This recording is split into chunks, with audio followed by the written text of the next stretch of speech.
नमस्कार शेतकरी मित्रांनो, स्वागत आहे तुमचं आपल्या कृषी बाजार भाव या यूट्यूब चॅनलवर। बघा शेतकरी मित्रांनो, आज आहे 27 एप्रिल 2025। आज रोजीचे महाराष्ट्रातील विविध जिल्ह्यातील तूर बाजारभाव लाईव्ह या व्हिडिओच्या माध्यमातून आपण बघणार आहोत। तत्पूर्वी आपण चॅनलवर नवीन असाल व दररोजचे बाजारभाव अपडेट आपल्याला हवे असतील तर या चॅनलला सबस्क्राइब करा आणि या व्हिडिओला नक्की लाईक करा। चला तर व्हिडिओला सुरुवात करूया।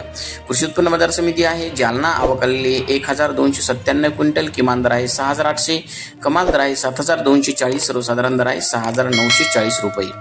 पुढील बाजार समिती आहे रिसोड, जिल्हा वाशिम, आवक आलेली 900 क्विंटल, किमान दर आहे 6500, कमाल दर आहे 7000 रुपये, सर्वसाधारण दर आहे 6750 रुपये। पुढील बाजार समिती आहे लातूर, आवक आलेली 2819 क्विंटल, किमान दर आहे 6500, कमाल दर आहे 7180, सर्वसाधारण दर आहे 7000 रुपये। पुढील बाजार समिती आहे अकोला, आवक आलेली 949 क्विंटल, किमान दर आहे 6400, कमाल दर आहे 7245, सर्वसाधारण दर आहे 7000 रुपये।